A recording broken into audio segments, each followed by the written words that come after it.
ಶಿವಮೊಗ್ಗದ ಹತ್ತಿರದಲ್ಲಿರುವಂತಹ ಕೆಳದಿ ಸಂಸ್ಥಾನದ ಶಿವಪ್ಪ ನಾಯಕ ಎಂಬ ಕೆಳದಿ ಅರಸರು ಅವರ ಒಂದು ಏನಾದರೂ ಸಂಚಾರ ಮಾಡುವಾಗ ಇಲ್ಲಿ ತುಂಗಾ ನದಿ ಬರೋದ್ರಿಂದ ತುಂಗಾ ನದಿಯನ್ನು ದಾಟಿ ಅವರು ಆ ಕಡೆ ಹೋಗಬೇಕಾಗಿತ್ತು. ಆ ಅಶ್ವತ್ಥ ವೃಕ್ಷದಲ್ಲಿ ದೇವಿಯ ಒಂದು ಸಾನ್ನಿಧ್ಯವೂ ಕೂಡ ಇತ್ತು. ಅವರು ಆರಾಧನೆ ಮಾಡ್ತಾ ಇದ್ದಿದ್ದು ಎರಡು, ಒಂದು ಚಂಡಿಕಾ, ಒಂದು ದುರ್ಗಾ. ತಕ್ಷಣನೇ ಮಾರನೇ ದಿವಸ ಬಂದು ಈ ಜಾಗ ಬಿಡಿಸಿ ಅವರು ಈ ಜಾಗ ಎಲ್ಲ ಬಿಡಿಸಿ ನೋಡಿದಾಗ ಇಲ್ಲಿ ಎರಡು ವಿಗ್ರಹನೂ ಅವರಿಗೆ ಸಿಕ್ಕಿದೆ. ಯಾವುದೋ ಒಂದು ಸಾವು ನೋವುಗಳಾದಾಗ ಅದಕ್ಕೆ ಆ ಒಂದು ಆತ್ಮಕ್ಕೆ ಸರಿಯಾದ ಒಂದು ಮುಕ್ತಿ ಸಿಗದೇನೆ ಈ ಮರದಲ್ಲಿ ಬ್ರಹ್ಮರಾಕ್ಷಸ ಆಗಿ ಅದು ಬಂದು ಸೇರ್ಕೊಂಡಿತ್ತು ಅಂತ ಇಲ್ಲಿ ಅಶ್ವತ್ಥ ವೃಕ್ಷದಲ್ಲಿ ಗಿಡುಗ, ಆಮೇಲೆ ಗೂಬೆ, ವಾನರ, ಮಂಗಗಳು ಇದಿಷ್ಟು ಜೊತೆಗೆ ಸೇರ್ಕೊಂಡಿತ್ತು. ಹೀಗಾಗಿ ಇಲ್ಲಿ ಜನಗಳು ಯಾರೇ ಬರಲಿಕ್ಕೂ ಕೂಡ ಎಲ್ಲ ಒಂದು ರೀತಿ ಭಯ ಭೀತಿ ಆಗಿತ್ತು.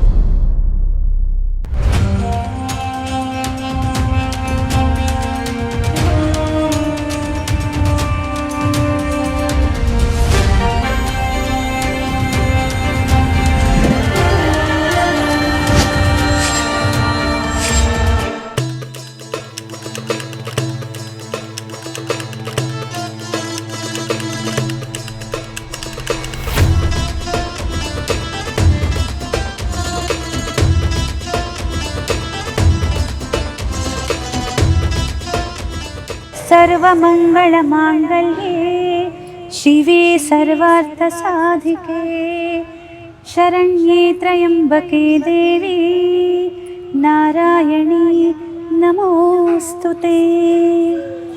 ಹಾಯ್, ಹೆಲ್ಲೋ, ನಮಸ್ಕಾರ. ಇವತ್ತು ನಾವು ಶಿವಮೊಗ್ಗದಲ್ಲಿದ್ದೀವಿ. ಇಲ್ಲಿ ವಿಶೇಷವಾದಂಥ ದೇವಸ್ಥಾನಗಳು ಕಾಣಸಿಗುತ್ತೆ. ಅದರಲ್ಲೂ ಇವತ್ತು ನಾವು ಕೋಟೆ ಶ್ರೀ ಚಂಡಿಕಾ ದುರ್ಗಾ ಪರಮೇಶ್ವರಿಯ ದೇವಸ್ಥಾನದಲ್ಲಿದ್ದೀವಿ. Welcome to temple run.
ಇಲ್ಲಿನ ಪ್ರಧಾನ ಅರ್ಚಕ ನಮ್ಮ ಜೊತೆ ಇದ್ದಾರೆ. ಶ್ರೀಯುತ ಆಗಮಿಕ ವಿದ್ವಾನ್ ಶಂಕರಾನಂದ ಜೋಯಿಸ್ ಅವರು. ಬನ್ನಿ, ಅವ್ರನ್ನ ಮಾತಾಡ್ಸೋಣ. ಆಚಾರ್ಯ ನಮಸ್ಕಾರ. ಇಂಥ ಒಂದು ಸುಂದರವಾದ ದೇವಸ್ಥಾನ, ಸುಮಾರು ನಾವು ಕೇಳಿರೋ ಹಾಗೆ 500 ವರ್ಷ ಇತಿಹಾಸ ಉಳ್ಳಂಥದ್ದು ಅಂತ ಕೇಳಿದ್ದೀವಿ. ಇದು ಹೇಗೆ ಶುರುವಾಯಿತು? ಇದು ಯಾರ ಪ್ರೇರೇಪಣೆ? ಮತ್ತು ಇಲ್ಲಿನ ಮೂರ್ತಿಗಳನ್ನ ನೋಡಿದ್ರೆ ಇಂಥ ಸುಂದರವಾಗಿರೋ ಮೂರ್ತಿಗಳು, ಇದನ್ನು ಸ್ಥಾಪನೆ ಮಾಡಲಾಯಿತಾ ಅಥವಾ ಹೇಗೆ ಪ್ರತಿಷ್ಠಾಪನೆ ಮಾಡಿದ್ದ? ಯಾರು ಮಾಡಿದ್ದು? ನಮೋ ದೇವ್ಯೈ ಮಹಾದೇವ್ಯೈ ಶಿವಾಯೈ ಸತತಂ ನಮಃ. ನಮಃ ಪ್ರಕೃತ್ಯೈ ಭದ್ರಾಯೈ ನಿಯತಃ ಪ್ರಣತಾ ಸ್ಮೃತಾಂ.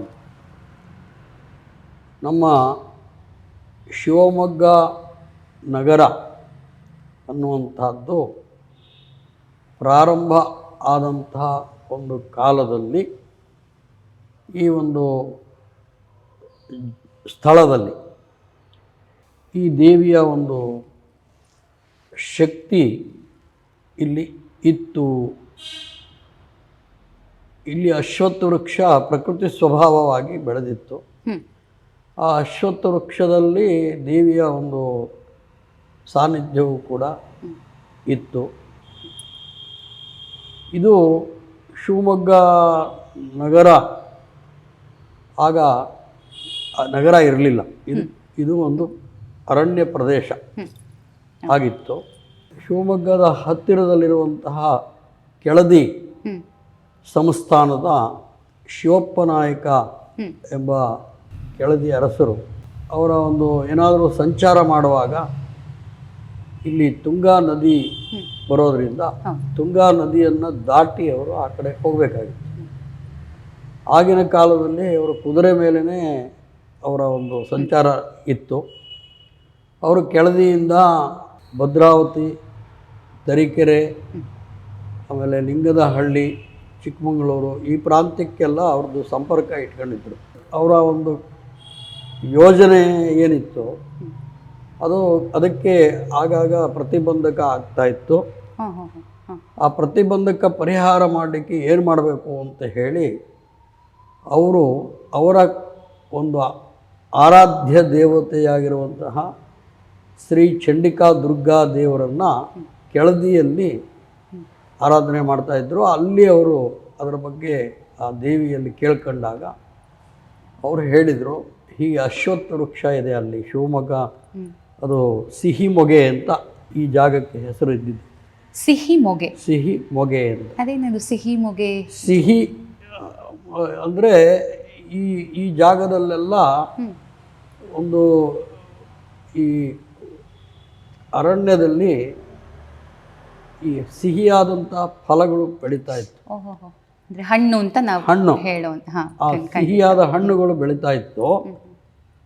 ಅದನ್ನು ಇಲ್ಲಿ ಬಂದಂಥವರೆಲ್ಲ ಅದನ್ನು ಆಯ್ಕೆ ಮಾಡ್ಕೊಂಡು ತೊಗೊಂಡು ಹೋಗ್ತಾ ಇದ್ರು. ಅದಕ್ಕೆ ಸಿಹಿ ಮೊಗೆ ಅಂತ ಅದಕ್ಕೆ ಹೆಸರು ಬಂತು. ಈ ಸಿಹಿ ಮೊಗೆ ಅಂತ ಹೇಳಿ ಹೆಸರಿಟ್ಟಿದ್ದು ಕೂಡ ಅವರೇ ಶಿವಪ್ಪ ನಾಯಕರು. ಅವರೇ ಇದಕ್ಕೆ ಹೆಸರಿಟ್ಟರು. ಹೆಸರಿಟ್ಟು ಈ ಸ್ಥಳದಲ್ಲಿ ಈ ಅಶ್ವತ್ಥ ವೃಕ್ಷದ ಒಳಗಡೆ ಈ ದೇವಿಯ ಒಂದು ಶಕ್ತಿ ಇದೆ. ಆ ಶಕ್ತಿಗೆ ನೀನು ಅಲ್ಲಿ ಏನಾದರೂ ಒಂದು ಆರಾಧನೆ ನಡಿಬೇಕು, ಇಲ್ಲೇ ಹೋದರೆ ನಿನಗೆ ಅದು ವಿಘ್ನ ಆಗುತ್ತೆ, ಅದಕ್ಕೋಸ್ಕರ ಈ ರೀತಿ ಆಗಿದೆ ಅಂತ ಅವರಿಗೆ ಅಲ್ಲಿ ಆ ಒಂದು ಚಂಡಿಕಾ ದುರ್ಗಾ ದೇವರ ಹತ್ರ ಸೂಚನೆ ಸಿಕ್ಕಾಗ ಅವರು ಏನು ಮಾಡಿದರು, ಇಲ್ಲಿ ಒಂದು ಅರಮನೆಯನ್ನು ಕೂಡ ಅವರು ಕಟ್ಟಿಸಿದರು. ಅವರು ಇಲ್ಲಿ ಮಾಡುವಾಗ ಇಲ್ಲಿ ಉಳಿಲಿಕ್ಕೆ ಅನುಕೂಲ ಆಗಲಿ ಅಂಥೇಳಿ ಇಲ್ಲೊಂದು ಬೇಸಿಗೆ ಅರಮನೆ ಅಂತ ಮಾಡ್ಕೊಂಡ್ರು. ಅದು ಮಳೆಗಾಲದಲ್ಲೂ ಕೂಡ ಅದು ಉಪಯೋಗಕ್ಕೆ ಬರ್ತಾ ಇತ್ತು. ಮಳೆಗಾಲದಲ್ಲಿ ಅವ್ರ ತಿರುಗಾಟ ಭಾಳ ಕಡಿಮೆ ಇತ್ತು, ಬೇಸಿಗೆಯಲ್ಲಿ ಅವ್ರ ತಿರುಗಾಟ ಜಾಸ್ತಿ ಇರ್ತಿತ್ತು. ಹಾಗಾಗಿ ಅವರು ಕೆಳದಿಯಿಂದ ಸಾಗರದಿಂದ ಇಲ್ಲಿಗೆ ಕುದುರೆ ಮೇಲೆ ಬಂದಾಗ ವಿಶ್ರಾಂತಿಗೋಸ್ಕರವಾಗಿ ಇಲ್ಲೊಂದು ಅರಮನೆಯನ್ನು ಮಾಡಿದರು. ಆ ಸಂದರ್ಭದಲ್ಲಿ ಈ ದೇವಿಯ ಒಂದು ಅನುಗ್ರಹ ಬೇಕು ಅದಕ್ಕೆ ಅಂತ ಹೇಳಿ ಈ ಜಾಗ ಒಂದು ವಿಶೇಷವಾದಂತಹ ಒಂದು ಸಾನ್ನಿಧ್ಯ ಇರುವಂತಹ ಜಾಗ ಇದು. ಅದರಿಂದ ಇಲ್ಲಿ ದೇವಿಯನ್ನು ಸ್ಥಾಪನೆ ಮಾಡಬೇಕು ಅಂತ ಹೇಳಿ ಅವರು ಎರಡು ದೇವತೆಗಳನ್ನು ಅವರು ಆರಾಧನೆ ಮಾಡ್ತಾ ಇದ್ದಿದ್ದು ಎರಡು, ಒಂದು ಚಂಡಿಕಾ, ಒಂದು ದುರ್ಗಾ. ಮರದ ಕೆಳಗಡೆಗೆ ಸ್ಥಾಪನೆ ಮಾಡಿ ಅವರು ಆ ತಮ್ಮ ಶಸ್ತ್ರಾಸ್ತ್ರಗಳನ್ನೆಲ್ಲ ತಂದು ಅಲ್ಲಿಟ್ಟು ಪೂಜೆ ಮಾಡಿಸಿ ಆ ದೇವಿಯ ಅನುಗ್ರಹ ಪಡ್ಕೊಂಡು ಇಲ್ಲಿ ಉಳ್ಕೊಂಡು ಆನಂತರ ಅವರ ಮುಂದಿನ ಪ್ರಯಾಣವನ್ನು ಮಾಡ್ತಾಯಿದ್ರು. ಈ ಶಿವಮೊಗ್ಗಕ್ಕೆ ಪ್ರಪ್ರಥಮವಾಗಿ ಈ ದೇವತೆಯ ಒಂದು ಸಾನ್ನಿಧ್ಯ ಇಲ್ಲಿ ಸ್ಥಾಪನೆ ಮಾಡಿದ್ರಿಂದ ಇದನ್ನು ಗ್ರಾಮ ದೇವತೆ ಅಂತ ಹೇಳಿ ಎಲ್ಲರೂ ಕೂಡ ಪೂಜೆ ಮಾಡ್ತಾ ಬಂದರು. ಆ ರಾಜರು ಅರಸರು ಓಡಾಡ್ತಾ ಇದ್ದರೂ ಕೂಡ ಇಲ್ಲಿ ಗ್ರಾಮದ ಜನರು ಮಾತ್ರ ಈ ದೇವಿಯನ್ನು ನಡವಳಿಕೆ ಮಾಡ್ಕೊಂಡು ಬಂದರು, ಈ ದೇವಿಯನ್ನು ಪೂಜಿಸ್ತಾ ಬಂದರು. ಕ್ರಮೇಣ ಅದಕ್ಕೆ ಮಣ್ಣಿನ ಒಂದು ಗೋಡೆಯಿಂದ ಒಂದು ದೇವಾಲಯವನ್ನು ನಿರ್ಮಾಣ ಮಾಡಿ ಅದಕ್ಕೊಂದು ಸ್ಥಾಪನೆ ಮಾಡಿದರು. ಮಧ್ಯದಲ್ಲಿ ಕಾರಣಾಂತರದಿಂದ ಅವರು ಶಿವಪ್ಪ ನಾಯಕ ಅವರು ಈ ಕಡೆಗೆ ಬರಲಿಕ್ಕೆ ಬಹಳ ವರ್ಷಗಳೇ ಆಯಿತು. ಆ ಸಂದರ್ಭದಲ್ಲಿ ಮಣ್ಣಿನಿಂದ ಮಾಡಿದಂಥ ಗೋಡೆ ಆಗಿದ್ದರಿಂದ, ಆ ದೇವಸ್ಥಾನ ಆಗಿದ್ದರಿಂದ ಮಳೆಯ ಒಂದು ಆವಾಗೆಲ್ಲ ತುಂಬ ಮಳೆ ಬರ್ತಾಯಿತ್ತು. ಆ ಮಳೆಯ ಒಂದು ಇದಕ್ಕೆ ತಡಿಲಿದ್ದೇನೆ ಅದು ಮಣ್ಣಲ್ಲಿ ಗೋಡೆ ಎಲ್ಲ ಬಿದ್ದು ದೇವತೆಗಳು ಮಣ್ಣಲ್ಲಿ ಮುಚ್ಚಿಕೊಂಡ್ರು. ಆಮೇಲೆ ಅವರ ಒಂದು ಈ ಕುದುರೆ, ಆಮೇಲೆ ಅವರ ಒಂದು ಆನೆ, ಅದಕ್ಕೆಲ್ಲ ನೀರಿನ ವ್ಯವಸ್ಥೆ, ಜನಗಳಿಗೆ ನೀರಿನ ವ್ಯವಸ್ಥೆ ಬೇಕು ಅಂಥೇಳಿ ಇಲ್ಲಿ ಪಕ್ಕದಲ್ಲೇ ಒಂದು ಕೆರೆಯನ್ನು ನಿರ್ಮಾಣ ಮಾಡಿದರು. ಇಲ್ಲಿ ಅದಕ್ಕೆ ದುರ್ಗಮ್ಮನ ಕೆರೆ ಅಂತಲೇ ಅದಕ್ಕೆ ಹೆಸರು ಇತ್ತು. ಇವತ್ತಿಗೂ ಕೂಡ ಈ ಪಕ್ಕದ ರಸ್ತೆಗೆ ಅರೆ ದುರ್ಗಮ್ಮನ ಕೇರಿ ಅಂತ ಇದೆ. ಇದು ಅಂದರೆ ಹಳೇ ದುರ್ಗಮ್ಮ ಅಂತ. ಅರೆ ದುರ್ಗಮ್ಮ ಅಂದರೆ ಆರ್ಯ ಅಂದರೆ ಹಳೇದು ಅಂತ. ಅದು ದುರ್ಗಮ್ಮ ದೇವಿಯ ಒಂದು ಬೀದಿ ಅಂತ ಹೇಳಿ ಇದೆ. ಇದು ದುರ್ಗಮ್ಮನ ಕೆರೆ ಅಂತಲೇ ಇತ್ತು. ಆ ಕೆರೆ ದಂಡೆ ಮೇಲಿತ್ತು, ಮಳೆ ಬಂದಿತ್ತು, ಇಲ್ಲಿ ನೀರು ಬಂದಿತ್ತು. ಹೀಗಾಗಿ ಅದು ಗೋಡೆ ಒಳಗೆ ಮಣ್ಣಿನೊಳಗೆ ಅಮ್ಮನವರು ಮುಚ್ಚೋದು. ಆನಂತರ ಕ್ರಮೇಣ ಇಲ್ಲಿ ಜನಗಳು ವಾಸ ಮಾಡ್ತಾ ಇದ್ರಲ್ಲ, ಇಲ್ಲಿ ಪಕ್ಕದಲ್ಲೇ ಒಬ್ಬರು ಅಡ್ವೊಕೇಟ್ ಸೀತಾರಾಮಯ್ಯನವರು ಅಂತ ಅವರು ವಾಸ ಮಾಡ್ಕೊಂಡಿದ್ರು. ಅವರು ಈ ಅಶ್ವತ್ಥ ವೃಕ್ಷಕ್ಕೆ ಪ್ರದಕ್ಷಿಣೆ ಮಾಡುವಂಥ ಒಂದು ಪದ್ಧತಿ ಇಟ್ಕೊಂಡಿದ್ರು. ಅವರಿಗೆ ಇಲ್ಲಿ ದೇವಿ ಮಣ್ಣಲ್ಲಿ ಮುಚ್ಚೋಗಿರೋದು ಅವರಿಗೆ ಗೊತ್ತಿರಲಿಲ್ಲ. ಆಮೇಲೆ ಅವರಿಗೆ ಒಂದು ದಿವಸ ಕನಸಲ್ಲಿ ಆ ದೇವಿ ಪ್ರತ್ಯಕ್ಷ ಆಗಿಬಿಟ್ಟು, ನಾವು ಹೀಗೆ ನೀನು ಪ್ರದಕ್ಷಿಣೆ ಮಾಡುವಂಥ ಜಾಗದಲ್ಲಿ ನಮ್ಮ ಒಂದು ಸಾನ್ನಿಧ್ಯ ಇದೆ, ನಾವು ಅಲ್ಲಿ ಮಣ್ಣಲ್ಲಿ ಮುಚ್ಚೋಗಿದ್ದೇವೆ, ನಮಗೆ ಒಂದು ಸರಿಯಾದ ನೆಲೆಯನ್ನು ಕೊಟ್ಟರೆ ನಿನಗೆ ನಾನು ನೆಲೆಯನ್ನು ಇಲ್ಲಿ ಸುಖವಾಗಿರಲಿಕ್ಕೆ ನಿನಗೆ ನಾವು ಅನುಗ್ರಹ ಮಾಡ್ತೀವಿ ಅಂತ ಕನಸಲ್ಲಿ ಬಂದು ಹೇಳಿದಾಗ, ಅಂದರೆ ಅವ್ರಿಗೆ ನಮಸ್ಕಾರ ಮಾಡ್ತಿರೋ ಸಂದರ್ಭದಲ್ಲಿ ಕನಸಲ್ಲಿ ಆ ಥರ ಆಗಿದೆ. ಅದು ಅವರಿಗೆ ತಕ್ಷಣನೇ ಮಾರನೇ ದಿವಸ ಬಂದು ಈ ಜಾಗ ಬಿಡಿಸಿ ಅವರು ಈ ಜಾಗ ಎಲ್ಲ ಬಿಡಿಸಿ ನೋಡಿದಾಗ ಇಲ್ಲಿ ಎರಡು ವಿಗ್ರಹನೂ ಅವರಿಗೆ ಸಿಕ್ಕಿದೆ. ಅದು ಪೀಠದ ಸಹಿತವಾಗಿ ಸಿಕ್ಕಿದೆ. ಪೀಠದ ಸಹಿತವಾಗಿ ಇದು ಕಡೆಗೆ ನೋಡಿದಾಗ ಈ ಅಶ್ವತ್ಥ ವೃಕ್ಷಕ್ಕೆ ಎಷ್ಟು ವರ್ಷ ಆಗಿದೆಯೋ ಅಷ್ಟೇ ವರ್ಷ ಈ ವಿಗ್ರಹಕ್ಕೂ ಆಗಿದೆ ಅಂತ ವಿಷಯ ನಮಗೆ ಕೆಲವು ತಜ್ಞರು ಇಲ್ಲಿ ಬಂದಾಗ ದಾಖಲೆ ಹೇಳಿದ್ದಾರೆ. ಆ ಮರದ ಮತ್ತು ಈ ವಿಗ್ರಹ ಎರಡನ್ನೂ ನೋಡಿ ಇದು ಅವರ ಒಂದು ಪ್ರಕಾರವಾಗಿ 500 ವರ್ಷದ ಒಂದು ವಿಗ್ರಹ. 500 ವರ್ಷದ ಹಿಂದೆ ಒಂದು ಶಿಲ್ಪಶಾಸ್ತ್ರದಲ್ಲಿ ಅಷ್ಟೊಂದು ಪರಿಣಿತರಾಗಿರುವಂಥವರು ಇಲ್ಲಿ ಯಾರೂ ಇರಲಿಲ್ಲ. ಅವರು ಕೆಳದಿ ಅರಸರು, ಅವರು ಯಾರೋ ಬೇಕಾದವ್ರ ಹತ್ರ ಮಾಡಿಸಿ ಅದನ್ನು ಇಟ್ಟಿರುವಂಥದ್ದು. ಆ ವಿಗ್ರಹನೇ ಇವತ್ತಿಗೂ ಕೂಡ ಇಲ್ಲಿ ಸ್ಥಾಪನೆ ಆಗಿರುವಂಥದ್ದು, ಅದಕ್ಕೆ ಪೂಜೆ ನಡೀತಾ ಇರುವಂಥದ್ದು. ಶಿವಮೊಗ್ಗ ನಗರಕ್ಕೆ ನಗರ ದೇವತೆ, ಗ್ರಾಮ ದೇವತೆಯಾಗಿ ಇವರು ವಿರಾಜಮಾನರಾಗಿದ್ದಾರೆ. ಇಲ್ಲಿ ನಾವು 2 ದೇವಿಯ ಮೂರ್ತಿಯನ್ನು ನೋಡ್ತಾ ಇದ್ದೀವಿ. ಒಂದು ಚಂಡಿಕಾದೇವಿ, ಇನ್ನೊಂದು ದುರ್ಗಾದೇವಿ. ಇದು ಹೇಗೆ ಅಂದರೆ 2 ದೇವಿ ಯಾಕೆ? ಚಂಡಿಕಾ ಅನ್ನುವಂತಹದ್ದು ರಾಕ್ಷಸರನ್ನು ಸಂಹಾರ ಮಾಡಲಿಕ್ಕೆ ಅವತಾರವನ್ನು ತಾಳಿರುವಂಥದ್ದು. ಅಂದರೆ ಚಂಡ ಮತ್ತು ಮುಂಡ ಅನ್ನುವಂತಹ ರಾಕ್ಷಸರನ್ನು ಸಂಹಾರ ಮಾಡಿದಂಥವಳು ಚಂಡಿಕೆ. ಅದು ರಜೋಗುಣದಿಂದ ಕೂಡಿರುವಂಥ ಪೂರಿತವಾಗಿರುವಂತಹದ್ದು. ಸಿಂಹವಾಹಿನಿಯಾಗಿ ಆ ದೇವಿ ಅವತಾರವನ್ನು ತಾಳಿ ಚಂಡಿಕಾ ಅವತಾರದಲ್ಲಿ ರಜೋಗುಣವನ್ನು ನಿವಾರಣೆ ಮಾಡುವಂತಹ ಒಂದು ಮಹಾಶಕ್ತಿಯಾಗಿ, ರಜೋಗುಣದಿಂದ ಬರುವಂತಹ ಯಾವ ಒಂದು ಬಾಧೆ ಇದೆಯೋ, ರೋಗ ಇದೆಯೋ, ಯಾವ ಒಂದು ವ್ಯಾಧಿ ಇದೆಯೋ ಯಾವ ಒಂದು ಮನಸ್ತಾಪಗಳಿದೆಯೋ ಅದಷ್ಟನ್ನು ಕೂಡ ನಿವಾರಣೆ ಮಾಡುವಂತಹ ಒಂದು ಶಕ್ತಿ ಆ ಒಂದು ಚಂಡಿಕೆಯಲ್ಲಿ ದೇವಿಗೆ ಇದೆ. ಅದರಿಂದ ಅದು ಒಂದು ಅವತಾರ. ದುರ್ಗಾ ಅಂತಂದರೆ ದುರ್ಗಾ ದುರ್ಗತಿ ನಾಶಿನಿ. ಈಗ ಆರೋಗ್ಯ ಭಾಗ್ಯ ನೆಮ್ಮದಿ ಸುಖ ಎಲ್ಲ ನಾವು ಚಂಡಿಕೆಯಿಂದ ತಗೊಳ್ತೀವಿ. ಆದರೆ ಆರ್ಥಿಕವಾದಂತಹ ಬೆಳವಣಿಗೆ ಆಗಬೇಕಾದ್ರೆ ನಮಗಿರುವಂತಹ ದುರ್ಗತಿ ನಿವಾರಣೆ ಆಗಬೇಕು, ನಮ್ಮ ದುರಿತ ಎಲ್ಲ ನಿವಾರಣೆ ಆಗಬೇಕು. ದುರಿತವೆಲ್ಲವೂ ದೂರ ಮಾಡುವಂಥವಳೇ ದುರ್ಗೆ. ಆ ಒಂದು ಅವತಾರವನ್ನು ನಮಗೆ ಆ ಒಂದು ಶಕ್ತಿ ಕೊಡುತ್ತೆ. ಈ ಒಂದು ಕಾನ್ಸೆಪ್ಟ್, ಒಂದು ಭಾವನೆಯಿಂದ ಶಿವಪ್ಪ ನಾಯಕ ಅವರು ಆರಾಧನೆಯನ್ನು ಮಾಡಿದರು ಅನ್ನುವಂಥದ್ದು ನಮಗೆ ತಿಳಿದು ಬರುತ್ತೆ. ಸೊ ಶಿವಮೊಗ್ಗದ ಇಂಥ ಪವರ್ಫುಲ್ ಗ್ರಾಮ ದೇವತೆ ಈಕೆ ಇಬ್ಬರೂ ಇವರಿದ್ದಾಗ ಬಹುಶಃ ಯಾವುದೇ ಥರ ಒಂದು ಕಷ್ಟಗಳು ಆ ಥರದ್ದೆಲ್ಲ ಯಾವುದೂ ಇರಲ್ಲ ಅಂತ ನನ್ನ ಭಾವನೆ. ಯಾಕೆಂದರೆ ಅದಕ್ಕೆ ಸಾಕ್ಷಿಗಳು ಸಾಕಷ್ಟು ಇದ್ದೇ ಇರುತ್ತೆ. ಈ ನಿಟ್ಟಿನಲ್ಲಿ ನಿಮಗೇನಾದರೂ ಈಗ ಹಿಂದೆ ಏನಾದರೂ ತಾವಿಲ್ಲಿ ಬಂದಂಥ ಟೈಮಲ್ಲಿ ಏನಾದರೂ ಸುತ್ತಮುತ್ತಲು ಏನಾದರೂ ಕಂಟಕಗಳು ಆ ಥರದ್ದೇನಾದರೂ ಸಂಭವಿಸ್ತಾ? 1991ರಲ್ಲಿ ಬಂದಾಗ ಈ ಒಂದು ದೇವಾಲಯದಲ್ಲಿ ಗರ್ಭಗುಡಿ ಮತ್ತು ಈ ಹೊರಭಾಗ ಎಲ್ಲ ಪೂರ್ತಿ ಈ ಕಗ್ಗಲ್ಲಿನಿಂದ ಕೂಡಿತ್ತು. ಇದು ತುಂಬ ಹಳೆಯ ಒಂದು ದೇವಸ್ಥಾನ ಆಗಿದ್ದರಿಂದ ಶಿಥಿಲಾವಸ್ಥೆಯಲ್ಲಿ ಇತ್ತು.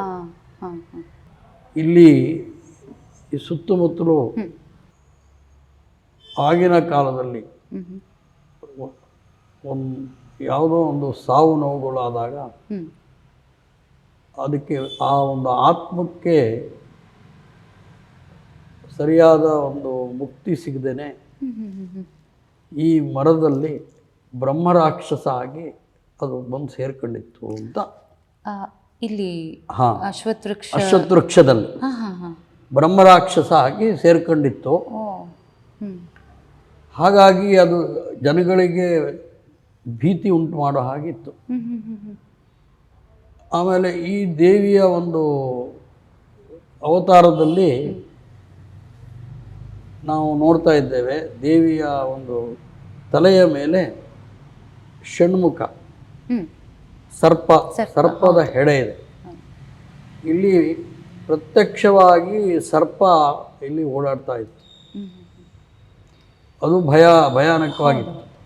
ಬಂದಂಥ ಭಕ್ತಾದಿಗಳಿಗೆ ಆಗಾಗ ಕಾಣಿಸ್ಕೊಂಡು ಭಕ್ತಾದಿಗಳು ಬರೋದೇ ಸ್ವಲ್ಪ ಕಡಿಮೆ ಆಗುವಂಥ ಒಂದು ಸ್ಥಿತಿ ಇತ್ತು. ಇಲ್ಲಿ ತುಂಬ ಭಯಾನಕವಾಗಿತ್ತು. ಜನಗಳು ಸ್ವಲ್ಪ ಬರೋದು ಬಹಳನೇ ವಿರಳವಾಗಿತ್ತು. ಈ ಬ್ರಹ್ಮರಾಕ್ಷಸನ ಒಂದು ಇದು ಕೂಡ ಇಲ್ಲಿ ಇತ್ತು. ಅದರ ಜೊತೆಯಲ್ಲಿ ಈ ಒಂದು ಅಶ್ವತ್ಥ ವೃಕ್ಷದಲ್ಲಿ ಗಿಡುಗ, ಆಮೇಲೆ ಗೂಬೆ, ವಾನರ, ಮಂಗಗಳು ಇದಿಷ್ಟು ಜೊತೆಗೆ ಸೇರ್ಕೊಂಡಿತ್ತು. ಹೀಗಾಗಿ ಇಲ್ಲಿ ಜನಗಳು ಯಾರೇ ಬರಲಿಕ್ಕೂ ಕೂಡ ಎಲ್ಲ ಒಂದು ರೀತಿ ಭಯ ಭೀತಿ ಆಗಿತ್ತು. ನನಗೆ ನಾನು ಇಲ್ಲಿ ಬಂದು ಹೊಸರಲ್ಲಿ ಇಲ್ಲಿ ಅಕ್ಕಪಕ್ಕದಲ್ಲಿದ್ದಂಥ ಹಿರಿಯರು ಬಂದು, ನೀವು ಎಲ್ಲಿಂದನೋ ಬಂದಿದ್ದೀರಿ, ಇಲ್ಲಿ ಇರೋ ಈ ಥರ ಒಂದು ವಾತಾವರಣ ಇದೆ, ಭಯಾನಕವಾಗಿದೆ, ನೀವು ಇದನ್ನು ಹೇಗೆ ನಿಭಾಯಿಸ್ತೀರಿ ಹಾಗೆ ಅಂತ ಹೇಳಿ ಕೇಳ್ಕೊಂಡ್ರು. ನಮಗೆ ನಮ್ಮ ಗುರುಗಳ ಹತ್ರ ನಾನು ಅದನ್ನು ಹೋಗಿ ವಿಜ್ಞಾಪನೆ ಮಾಡಿಕೊಂಡೆ. ಅವರು ದಿನನಿತ್ಯ ನೀನು ಚಂಡಿಕಾ ದುರ್ಗಾ ಸಪ್ತಶತಿ ಪಾರಾಯಣವನ್ನು ಮಾಡ್ತಾ ಬಂದರೆ ಇಲ್ಲಿ ಬ್ರಹ್ಮರಾಕ್ಷಸನು ಹೊರಟೋಗುತ್ತೆ, ಇಲ್ಲಿ ಇರುವಂತಹ ಯಾವ ಹದ್ದು ಮತ್ತು ಗಿಡುಗ ಅಥವಾ ಇನ್ನು ಗೂಬೆ ಅಥವಾ ವಾನರ ಇದರಿಂದ ಆಗುವಂಥ ಉಪದ್ರ ಮತ್ತು ಸರ್ಪ ಕಾಣಿಸ್ಕೊಂಡು ಆಗುವಂತಹ ಭೀತಿ ಇದೆಲ್ಲ ನಿವಾರಣೆ ಆಗುತ್ತಪ್ಪ. ನೀನು ಇದನ್ನು ನಿತ್ಯ ನೀನು ಚಂಡಿಕಾ ದುರ್ಗಾ ಸಪ್ತಶತಿ ಪಾರಾಯಣ ಮಾಡು, ಆ ದೇವಿ ಪೂಜೆ ಮಾಡಾದ್ಮೇಲೆ ಅದನ್ನು ಮಾಡ್ತಾ ಬಂದರೆ ಇದು ನಿನಗೆ ಸೂಕ್ತವಾದ ಪರಿಹಾರ ಸಿಗತ್ತೆ. ಅದು ಎಲ್ಲದೂ ಕೂಡ ಇಲ್ಲಿಂದ ನಿರ್ಗಮನ ಆಯಿತು. ಓ ಹಾಂ ಹಾಂ ಬ್ರಹ್ಮರಾಕ್ಷಸನ ನಿರ್ಗಮನವೂ ಆಯಿತು. ಓ ಇವಾಗ ಯಾವ ಪಕ್ಷಿ ಕಾಟ ಆಗಲಿ ಅಥವಾ ಸರ್ಪಂದ ಇದಾಗಲಿ ಯಾರಿಗೂ ಏನೂ ಕಾಣಿಸ್ತಾ ಇಲ್ಲ, ಯಾರಿಗೂ ಯಾವುದೇ ಉಪದ್ರ ಕೊಡ್ತಾ ಇಲ್ಲ. ಜನಗಳು ಕೂಡ ಬಹಳ ಭಕ್ತಿ ಶ್ರದ್ಧೆಯಿಂದ ಇಲ್ಲಿಗೆ ಬಂದು ಅವರ ಸೇವೆಯನ್ನು ನಿರಂತರವಾಗಿ ಮಾಡ್ತಾ ಬಂದಿದ್ದಾರೆ. ಈ ದೇವಸ್ಥಾನದ ಒಂದು ಅಭಿವೃದ್ಧಿಯೂ ಕೂಡ ಭಕ್ತಾದಿಗಳು ನಂಬಿದ್ದಾರೆ. ಇದು ನನಗೆ ತುಂಬ ವಿಶೇಷವಾದಂತಹ ಒಂದು ಪವಾಡ ಸದೃಶವಾಗಿ ಆಯಿತು. ಈಗ ನವರಾತ್ರಿಯಲ್ಲಿ ನಾವು ಪ್ರತಿದಿನ ವಿಶೇಷವಾದಂಥ ಪೂಜೆಗಳು ನಡೆಯುತ್ತೆ ದೇವಿಗೆ.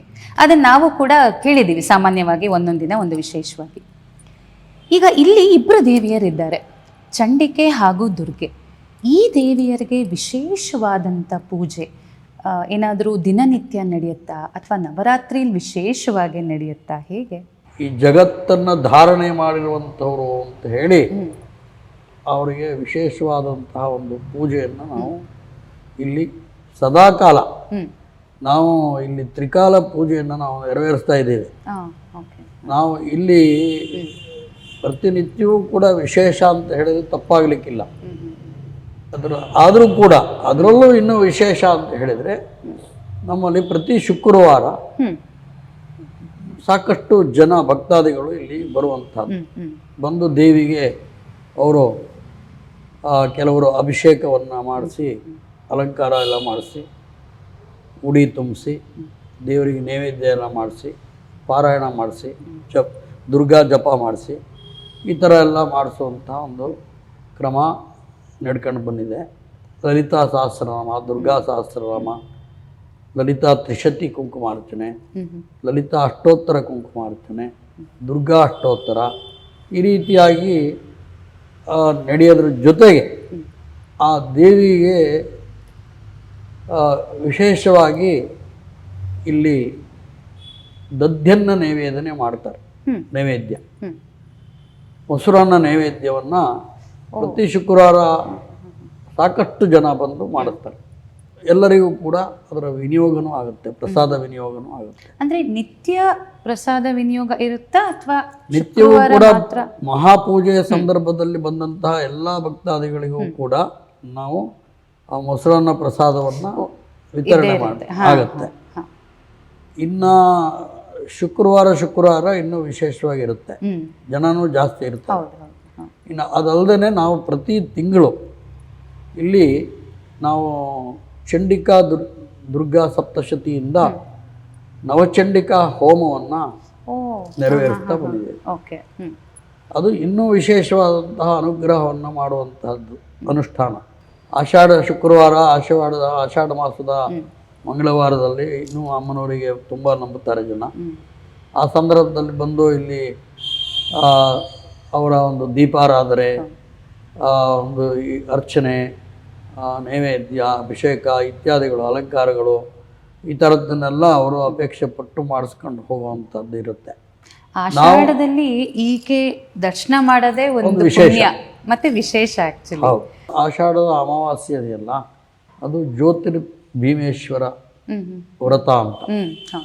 ಆ ಜ್ಯೋತಿರ್ಭೀಮೇಶ್ವರ ವ್ರತವನ್ನು ಮಾಡಲಿಕ್ಕೆ ದೇವಿಯ ಒಂದು ದೀಪದ ರೂಪದಲ್ಲಿ ದೇವಿ ಎಲ್ರಿಗೂ ಕೂಡ ಬೆಳಕನ್ನು, ಅನುಗ್ರಹವನ್ನು ಮಾಡ್ತಾಳೆ. ಅದಕ್ಕೆ ಆ ಜ್ಯೋತಿರ್ಭೀಮೇಶ್ವರ ವ್ರತವನ್ನು ಮಾಡುವಂತಹದ್ದು.